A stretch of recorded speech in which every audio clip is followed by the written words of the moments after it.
So, why did I write Another Now? As a critic of capitalism, I have long been painfully aware of the fact that we, critics of capitalism, don't have a good answer to the question, if you don't like capitalism, mate, what's the alternative?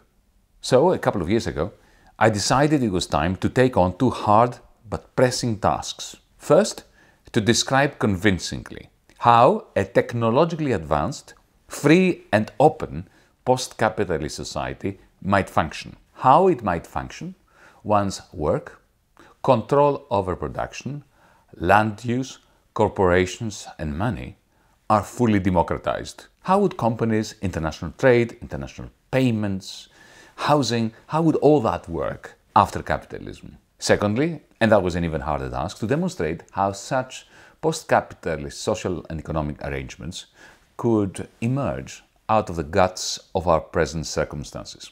Without the capacity to envision alternatives to the system that engulfs us, we won't even be able to effect small minor improvements to the current circumstances, to the system in which we live.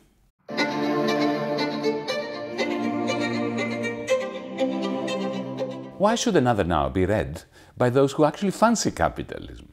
Capitalism, as we speak, is undermining itself. Never before have profits been so low while financiers are laughing all the way to the bank.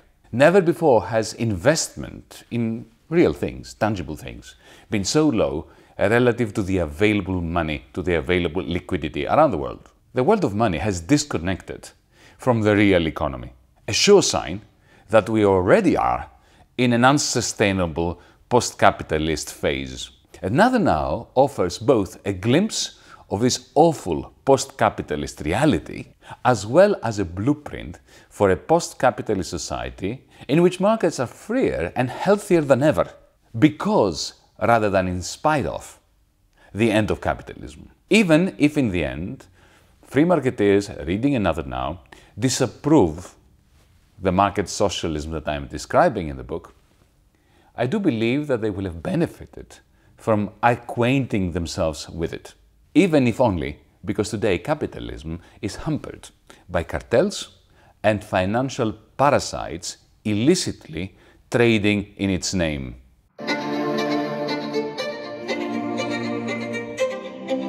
Why science fiction? Because it allowed me to construct an alternative historical trajectory beginning with the financial collapse in 2008 and culminating in Another Now by 2013, before my characters come into the picture to assess their own society in the year 2025 and then again briefly in the year 2036.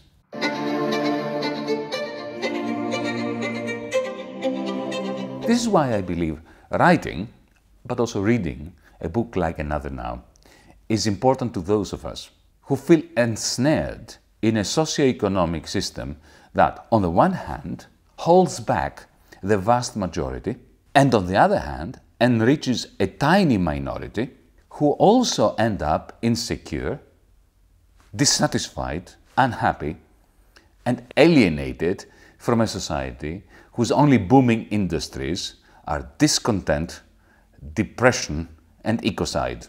Even for those who disagree with my assessment of this now, and who are far more optimistic than I am about it, they have, I believe, much to learn from Another Now in which power, both corporate and state, is significantly curtailed.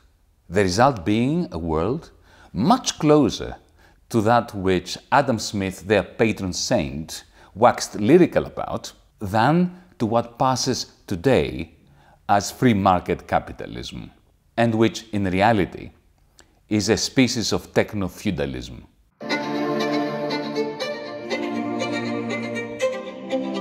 On a more personal note, for years I described myself as a libertarian Marxist. Many, both on the hard right and on the hard left, mocked me. They found rare common ground in the conviction that if you are a Marxist, you can't be a liberal or a libertarian, and similarly, if you're a liberal or a libertarian, you can't possibly be a Marxist. Another Now proves them wrong, I trust. In this, I'm ably assisted by my three characters, Iris, Eva and Costa, and especially by the evolution of their thinking between the late 1970s and 2036, when Another Now concludes.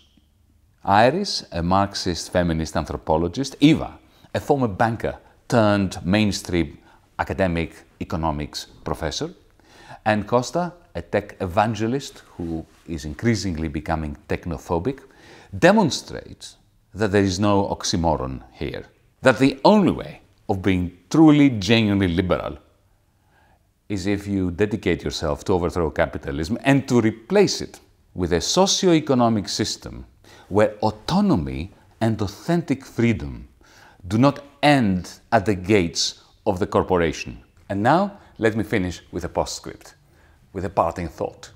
As readers of Another Now will discover in the final pages, I do not have the answer to the definitive question: how far are we prepared to go in order to bring about what we consider to be the good society?